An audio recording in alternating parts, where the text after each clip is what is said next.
गतांक में श्रद्धेय डॉक्टर चंद्रभानु सतपथी जी ने श्री गुरु का रूप व स्वरूप वर्णन किया है। श्री गुरु परम करुणामय, विश्वातीत परम ज्ञानी विश्वात्मा होते हैं। अब आगे श्रद्धेय सतपथी जी नर स्थिति से गुरु स्थिति तक उत्तरण किस क्रम में होता है, इसका उल्लेख करते हैं।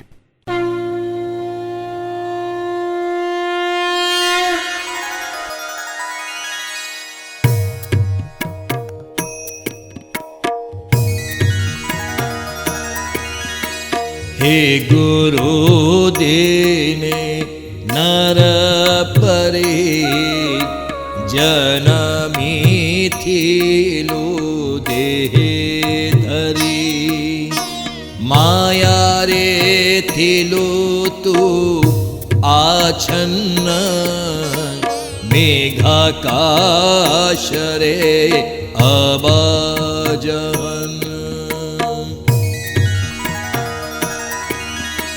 निज कुमणि थिलु नर निज कुथिलु अगोचर माया जाल रे थिलु पड़ी कर्म सिंधु रे थिलु बुड़ी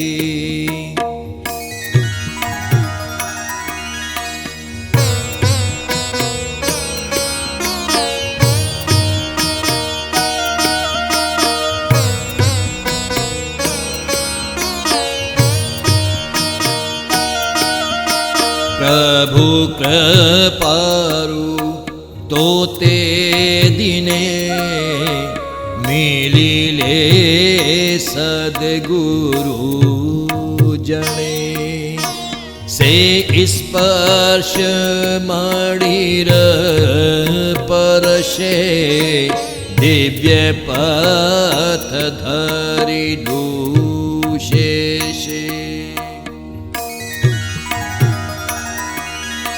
सिद्धि गुरु तो साथे रही सप्तलोकर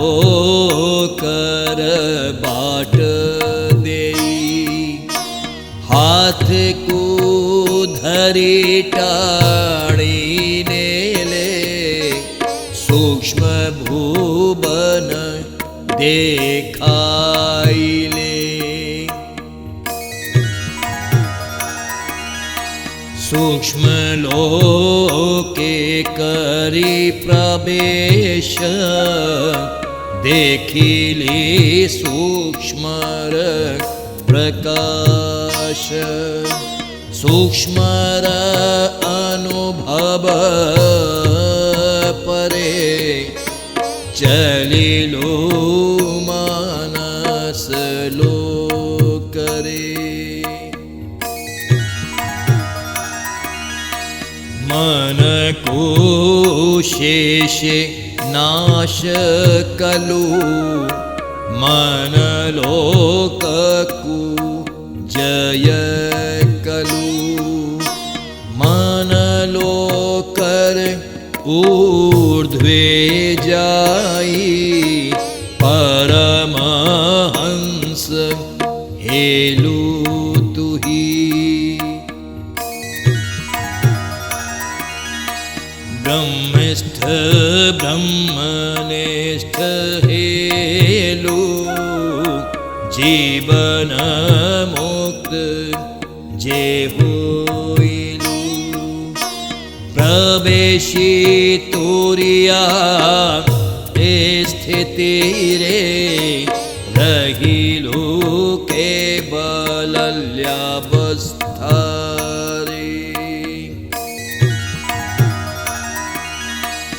आगे समाधि सविकल्प तापरे स्थिति निर्विकल्प जन्म मृत्युर ऊर्ध्वे गति जीवन मुक्ति ओ परामुक्ति आत्मा को कलु अनुभव जीवात्मारु होइलु शिव ब्रह्मानंदरे मज्जिगलु सहज समाधि पाइलु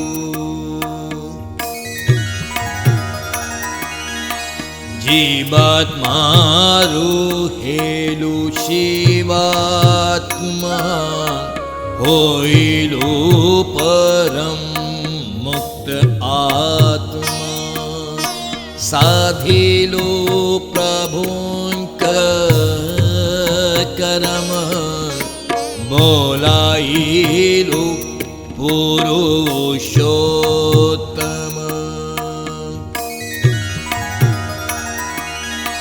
संपूर्ण हेलु माया मुक्त सत्वरे हेलु प्रतिष्ठित जायत्री गुणर ऊर्ध्वरे रहिलु निर्गुणावस्थारे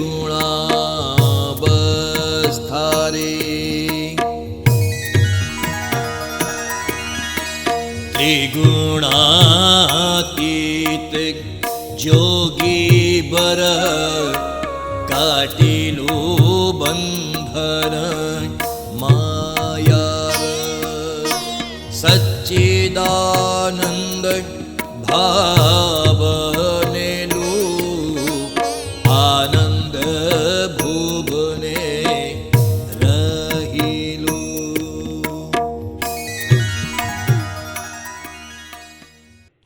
श्रद्धेय डॉक्टर चंद्रभानु सतपथी जी कहते हैं कि हे गुरुवर, पिछले किसी जन्म में आपने भी एक सामान्य मनुष्य के रूप में ही जन्म लिया होगा। तब आप भी अन्य मनुष्यों की भांति माया जाल में फंसकर कर्म बंधन में जकड़े हुए होंगे। माया के प्रभाव से अपने वास्तविक स्वरूप को भूल चुके होंगे। जिस प्रकार चंद्रमा का कांतिमय स्वरूप बादलों द्वारा ढककर लुप्त हो जाता है, उसी प्रकार आपका विशुद्ध ज्योति स्वरूप भी माया जनित अज्ञान में विलुप्त हो चुका होगा। उस समय आप भी अन्य मनुष्यों की भांति स्वयं को एक शरीर व कर्ता मानते होंगे। ऐसी अंधकार युक्त अवस्था में एक दिन आपके जीवन में एक पारसमणि जैसे श्री गुरु का पदार्पण हुआ होगा। उन्होंने आपका हाथ थामकर आपको दिव्य पथ पर अग्रसर किया होगा। सिद्ध गुरु ने आपके साथ रहकर अपने उपदेश व अनुभवों के माध्यम से आपका धीरे धीरे अज्ञान काटा होगा। उन्होंने परिशोधन करके आपकी आत्मशुद्धि की होगी। वह साधना के मार्ग पर उन्नति कराई होगी। मान्यता है कि ब्रह्मांड का अंश नरपिंड में भी होता है। वह मानव के स्थूल शरीर में चक्रों के माध्यम से साधना द्वारा सूक्ष्म रूप में सभी लोकों का दर्शन संभव है। जैसे जैसे साधक की चेतना स्थूल से सूक्ष्म व सूक्ष्मतम होती जाती है, उसी क्रम में उसकी आध्यात्मिक प्रगति भी होती जाती है। श्रद्धेय डॉक्टर चंद्रभानु सतपथी जी कहते हैं कि उस स्पर्शमणि सिद्धगुरु ने आपका हाथ थामकर साधना में उन्नति कराकर सप्तलोक भू भुवा स्व य जन तप व सत से होकर आपको सूक्ष्म भवन का दर्शन कराया होगा। साधना के माध्यम से आपको सूक्ष्म अनुभव कराए होंगे। सूक्ष्म लोक में आपने प्रथम सूक्ष्म का प्रकाश देखा होगा और फिर सूक्ष्म का अनुभव किया होगा। इस प्रकार आपने आध्यात्मिक उत्थान के प्रारंभिक सोपान को पार करके मनलोक में प्रवेश किया होगा। मानस लोक में इंद्रियों को पूर्णतः नियंत्रित करके आपने अपने मन का नाश किया और जितेंद्रिय बनकर मन पर विजय प्राप्त की। आध्यात्मिक उत्थान की इस स्थिति में आप जीवन मरण के चक्र से मुक्त होकर कालजयी बन गए और आपने परमहंस अवस्था प्राप्त कर ली। जीवन मुक्त होकर आप ब्रह्मिष्ठ से ब्रह्मनिष्ठ हो गए। तुरिया अवस्था में आकर आप ब्रह्म में विलीन हो गए।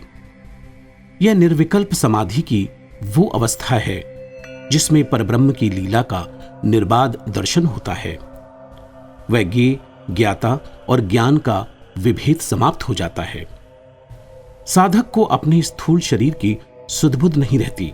सामान्य जीव से श्री गुरु स्थिति के उत्तरण की यात्रा में एक महत्वपूर्ण सोपान है, जहां आत्मिक परिशोधन के अंतिम अवशेष भी नष्ट हो जाते हैं और अंत में ईश कृपा में आप प्रकृति का भी भेदन करके वे गुणों रज तम सत्व का विभेदन कर आपने परामुक्त अवस्था प्राप्त की। द्वंद्वहीन अवस्था में आप अपने आत्म स्वरूप में लीन हो गए और आत्मानुभूति के उपरांत आपने आत्मज्ञान को प्राप्त किया। आप जीवात्मा से शिवात्मा व परम मुक्त आत्मा बन गए। वह सहज समाधि प्राप्त की। प्रभु के कर्म करते हुए आप पुरुषोत्तम कहलाए। पूर्ण रूप से माया से मुक्त होकर आप सत्व में प्रतिष्ठित हो गए। वह त्रिगुणातीत होकर निराकार व निर्गुण अवस्था में स्थित हो गए।